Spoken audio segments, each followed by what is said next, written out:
Welcome to S9 TV. ముందుగా headlines చూద్దాం.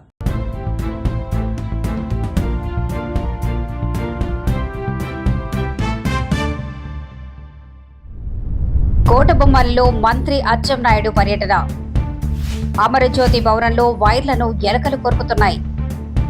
రోజు రోజుకి పెరిగిపోతున్న ఇసుక మాఫియా ఆగడాలు. వైకాపా బలోపేతానికి అందరూ కృషి చేయాలి.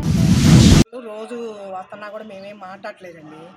మన ఈ తిరణాలప్పుడు అన్నారు 5 రోజులు ఆపుతాంలే అన్నారు, ఊడ్చి వెళ్ళారు కానీ నీళ్లు కొట్టమన్నా కూడా కొట్టలేదు అనేది. సరే మేము మరి పండగ రోజులని మరి మేము కొంచెం ఊడ్చుకొని ముగ్గులు వేసుకోవాలి కండి, ఆ రథాలు అవి వస్తాయని. అయితే పొద్దున మా ఇంట్లో వాళ్ళకి కొంచెం కోపం వచ్చి కుర్చీ తీసుకొచ్చి ఇక్కడ పెట్టారండి. ఒక్క కుర్చీ పెట్టి మేము టిఫిన్ చేస్తున్నాం. చేస్తుంటే ఆ అబ్బాయి డాక్టర్ అబ్బాయి ఎవరో జానుబాబు ఏమనంట వచ్చి, ఏంటి డాక్టర్ నీకేంటి నొప్పి, ఇక్కడ ఎవరికి లేని నొప్పి నీకేంటి, కుర్చీ ఇక్కడ పెట్టావేంటి, ఏంటోరా కొంచెం తేల్చుకుందాం అని కేకలేసిండండి. వేసరికి ఆ అబ్బాయి బయటకు టిఫిన్ ప్లేట్ తీసుకుని ఏంటి మరి 4 నుంచి తోలుతున్నారు, ఏంటి పండగ పూట కూడా ట్రాక్టర్లు ఆఫ్ చేయరా, 24 గంటలు తోలుతారా అనేసరికి మేము తోలుతాం, ఇది పొలివారి రోడ్డు అంటే, నేను సౌమ్య గారి దగ్గర పోయి పర్మిషన్ లెటర్ తీసుకురండి అంటే, సౌమ్య గారు కాదు ఇంకొకళ్ళు కాదు, మేము తోలేదే, మేము తోలాల్సిందే, నాకు ఈ పొలివారి రోడ్డు మేము తోలుకుంటాం, నువ్వేం చేస్తావు నీ చేతనని చేసుకోవాలనండి. అన్నాక నేనన్నా సౌమ్య గారి దగ్గరికే పోదామని అందరం మాట్లాడదామని, అక్కడే మీకు ఎవరు తోలుకోమని అంటున్నారా అని అంటాడు, ఏంటి ఆమె మాట్లాడుతుంది, ఏంటి నువ్వు మాట్లాడేది, ఆమెకేమని ఇష్టం వచ్చినట్టు అసభ్యంగా మాట్లాడుతానండి. ఇప్పుడు ర్యాష్ తోలుతున్నారా లేదా ఎలా తోలుతారు బండ్లు? అసలు లారీలకే ఎత్తుతున్నారండి, బైపాస్ కాడ ఆఫ్ చేసుకొని. ఎక్కడ తోలుతున్నారు అవి? ఇక్కడ బైపాస్ కాడ ఎక్కడ ఫ్లాట్లు ఉంటే అక్కడ తోలుకుంటున్నారండి, ఇళ్ళకైతే కాదు. లారీలు ఈ లారీలకే ఎత్తుకుంటున్నారు. అక్కడ నుంచి ఎక్కడ పంపిస్తున్నారంటారు? తెలియదండి, అవన్నీ మనకి తెలియదండి. అసలు 24 గంటలు ట్రాక్టర్ లేరండి. కొంతమంది మాత్రం స్పీడేనండి, ఇక్కడ స్పీడ్ బ్రేకర్లు తగలబడలేవు. డమా డమా డమా డమా అసలు ఓ ఫోన్ మాట్లాడే పని లేదు, ఓ టీవీ చూసే పని లేదు, ఏం మాట్లాడుకునే పని లేదండి. స్పీడేనండి. అక్కడ వాళ్ళ గోడ గుద్దిచ్చారు, రెండో ట్రాక్టర్ కూడా ఎక్కించడమే మీదకి, మెట్లు ఉండని ఎయ్యన్న ఉండని.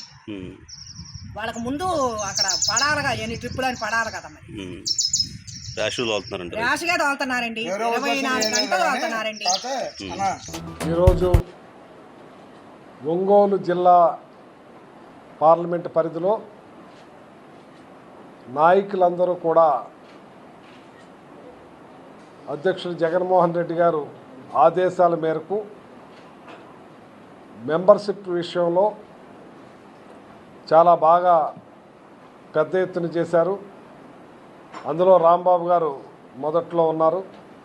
అందరూ కూడా బాగా చేశారు, ఎవరో కూడా ఒకళ్ళిద్దరు అన్నీ కూడా చేసుకుంటూ ఇంత పెద్ద ఎత్తున మెంబర్షిప్ కార్యక్రమాన్ని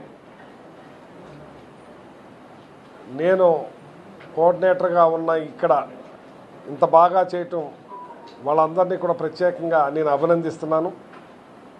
మరి ఈ రోజున పార్టీ బలోపేతానికి గ్రామ స్థాయి నుంచి, నియోజకవర్గం నుంచి జిల్లా వేడిగా అన్ని నియోజకవర్గాల్లోనూ కూడా ఇది పార్టీ ఇంట్రెస్టింగ్గా ప్రతి ఒక్కళ్ళు వచ్చి ఆ మెంబర్షిప్ కావాలి మేము ఉంటామని ఇంకా ఈరోజుకి కూడా కొన్ని గ్రామాల్లో ఇంకా యాడ్ అవుతూ వస్తూ ఉన్నారు. రాష్ట్ర వ్యాప్తంగా 16 లక్షల మంది పైబడి జాయిన్ అయ్యారు, ఇంకా జాయిన్ అవుతున్నారు. మరి జగన్మోహన్ రెడ్డి గారు గతంలో పార్టీలు, ప్రాంతాలు, కులాలు, మతాలు చూడకుండా ఆయన చేసిన పనులన్నీ కూడా సంక్షేమమే కాకుండా అభివృద్ధి కార్యక్రమాలు కూడా ఇవాళ మాకన్నా ప్రతిపక్ష నాయకులే తెలియజేయబట్టి మా నాయకుడు జగన్మోహన్ రెడ్డి గారు ఇన్ని పెద్ద ఎత్తున ఇంత అభివృద్ధి సంక్షేమం చేసిన ముఖ్యమంత్రిగా, ఇంత కరోనా 2 సంవత్సరాల టైంలో కూడా మా నాయకుడు ఎక్కడా కూడా ఏ ఇబ్బంది లేకుండా ప్రజలందరినీ కూడా కరోనాలో కాపాడుకుంటూ, మరి ఎక్కడా కూడా లోటు లేకుండా పథకాలను అందిస్తూ, రైతులకు బాసటగా నిలిచి, కార్మికుల కష్టాల్లో నిలుచుని ఎక్కడా ఇబ్బందులు లేకుండా 17 మెడికల్ కాలేజీలు కడితేనేమి, ఎక్కడైతే పోర్టులు కడితేనే, జట్టీలు కడితేనేమి, కిడ్నీ సెంటర్లు కడితేనేమి, వాటర్ ప్రాజెక్టులు కడితేనేమి, చెప్పుకుంటా పోతా ఉంటే ఎన్నో ఇంకా చెప్పుకోలేని చాలా మేము ఉన్నాం. ఆ ఎన్నికల్లో కూడా చెప్పాం, రేపు మమ్మల్ని గెలిపించండి, మీరు అధికారాన్ని ఇవ్వండి, మళ్ళీ అమరావతిని బతికిస్తాం, ఈ రాష్ట్రానికి ఏకైక రాజధానిగా అమరావతి చేస్తామని పల్లగుద్ది మీ అందరికీ చెప్పారు. సిగ్గుండాలి కదా. ఏ రాజకీయ పార్టీ అయినా ప్రజల యొక్క అభిప్రాయాన్ని గౌరవించాలి. మీరు 3 రాజధానులను వెళ్ళారు. ఒకటి విశాఖపట్నం, ఒకటి అమరావతి, 2 కర్నూలు, 3వది.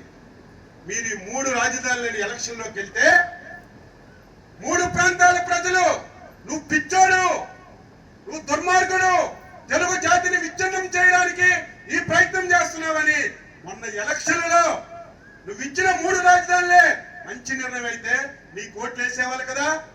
3 ప్రాంతాల్లో కర్ర కాల్చి వాత పెట్టినా సరే ఈ మనిషికి సిగ్గు లేదు, లద్దలేదు. మళ్ళీ ఇటువంటి వ్యక్తులు రేపు ఎప్పుడైనా వస్తారు పిచ్చోళ్ళు.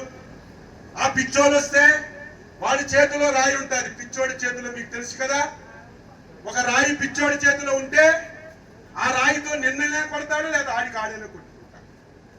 మళ్ళీ రేపు భవిష్యత్తులో ఇటువంటి వ్యక్తులు ఎవరైనా వచ్చి రాజధానిని మళ్ళీ మార్చాలంటే ఎవరికి వీలు కలగకూడదని మొన్ననే అసెంబ్లీలో తీర్మానం చేసి ఆంధ్ర రాష్ట్రానికి ఏకైక రాజధాని అమరావతి అని తీర్మానం చేశాం.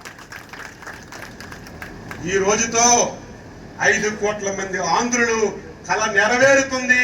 తపస్సి కృషి చంద్రబాబు నాయుడు గారి ఆశయం నెరవేరుతుందని చెప్పి తెలియజేస్తున్నాను. దానికి నిన్నో మొన్న వచ్చారు మూలపేట పోర్టు గురించి వచ్చారు. పోర్టు గురించి మాట్లాడారు. పోర్టు గురించి ఏం మాట్లాడుతున్నారు అది కూడా మీకు చెప్తారు. పోర్టు గురించి మాట్లాడకుండా 10-12 లక్షల స్క్వేర్ ఫీట్ తోటి తెలంగాణ సమాజం గర్వపడే విధంగా కేసీఆర్ గారి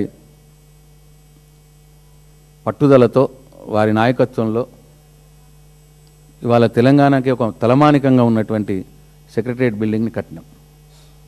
ఇవాళ ఆ సెక్రటరియట్ బిల్డింగు ఎక్కడికి పో, ఇవాళ క్రికెట్ మ్యాచ్లో ఇండియా గెలిచినా, ఇంకేదన్నా దేశం ఏ దాంట్లో గెలిచినా ఇవాళ నగరవాసులందరూ కూడా పోయి సెక్రటరియట్ ముంగాట పోయి విజయోత్సవాలు చేసుకుంటా ఉన్నారు.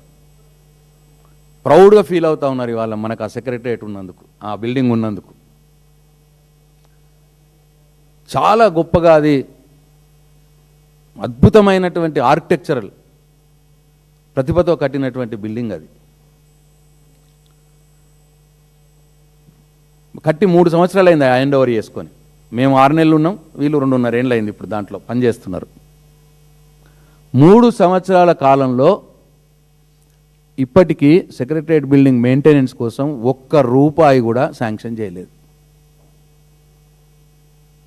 బిల్డింగ్ మెయింటెనెన్స్కి ₹1 శాంక్షన్ లేదు. దానికి సపరేట్గా శాంక్షన్ చేయాలి. నీకు వాళ్ళకు జేఎన్టీయు సిఫార్సు చేసింది, ఐఐటి సిఫార్సు చేసింది, హైదరాబాద్ ఐఐటి. మీరు ఆ బిల్డింగ్కి మెయింటైన్ చేయాలి, పీరియాడికల్ మెయింటైన్ చేయాలి. జీఆర్సీ ఆ ఎలివేషన్స్ అన్నీ కూడా జీఆర్సీ తొడుగులు పెట్టి దాన్ని అట్లా చేసింది అదంతా. ఇంతటితో వార్తలు సమాప్తం. మరిన్ని అప్డేట్స్ కోసం చూస్తూనే ఉండండి S9 టీవీ న్యూస్.